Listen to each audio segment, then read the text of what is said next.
We have a family farm, and we are in the northern corn belt of the United States. Our farm motto is "Our soil, our strength." And it's been our motto from the very start. And that was 40 years ago. Now, you can imagine things have really changed in 40 years. And today, because of technology, the technology of improvement in machines, and especially that data technology that we're talking about, we've been able to be a lot more sustainable and to really learn how to improve our soils. So we started digitally mapping all our soils about 15 years ago. And it has been, to say the least, a learning experience. And the data that we have collected, we collect data on everything we do in the field today. This is soybeans, so we're monitoring how many seeds we put per acre, also how far apart those seeds are put in the ground, the pressure that each of the row units. So if you look, you see we are planting 24 rows at a time. So we're measuring 5 or 6 different things just as we put seed in the ground. And by collecting this data, we know we're doing a good job. We're able to have optimal planting as we go across the field. We also use digital technology. This is actually a drone deploy thermal image. So these pictures were both done with the drones.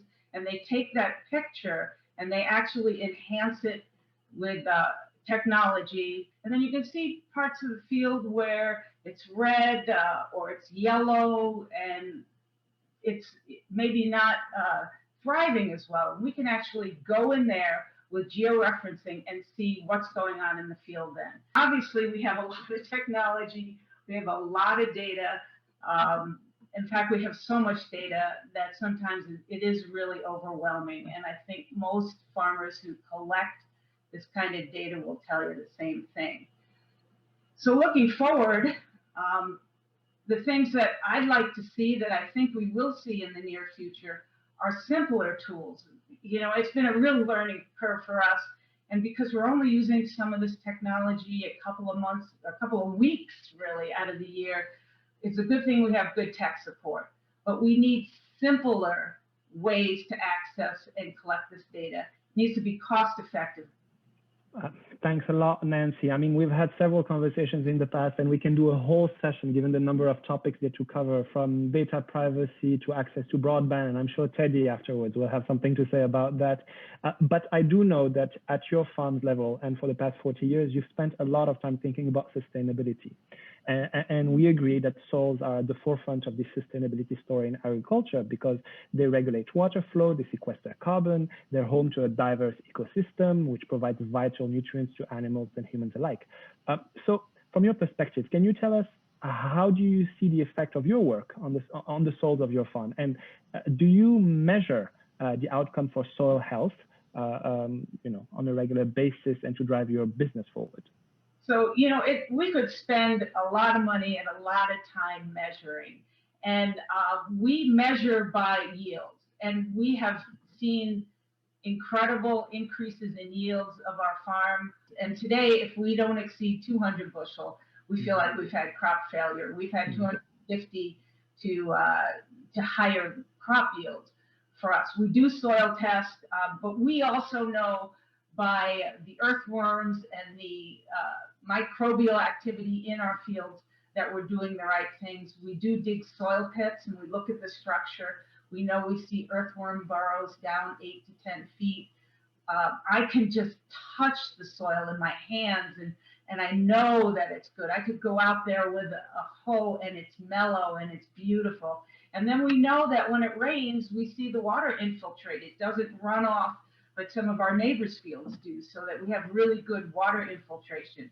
And for us, all those are the measurements. We're not doing chemical analysis because it's timely, it's costly. Someday, maybe when we know all the things we need to measure to measure our soil health, maybe we'll get there. But right now, there really are no real definitive measures.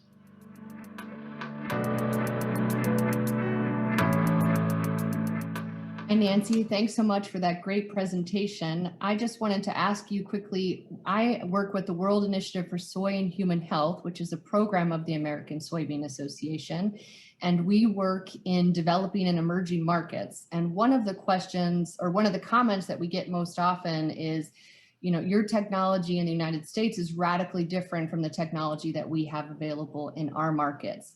Could you just speak briefly to how much technology has changed or how quickly technology has changed since you started farming? Well, certainly, yeah, that's a big question because we could not map our farms. We didn't have field borders that were digital 40 years ago. We had big machinery, but it didn't steer itself. We didn't have technology that prevented overlap of spraying when we sprayed. You know, now you can be in a field, set an A-B line for driving, and you push a button and the tractor will steer itself across the field. So that kind of technology is incredible. With all the technology in the world that we could have and all the data, what really works well is farmers sharing with other farmers, especially in their own communities. We have a farmer watershed group here in my county, and there are about 100 farmers that get together every so often, 4 times a year, to share what they're doing to improve their soils and their cropping systems and to safeguard the environment. And that is really the way we're going to get farmers to change, is to, yes, we need to aggregate the data and look at it, but also to share that knowledge.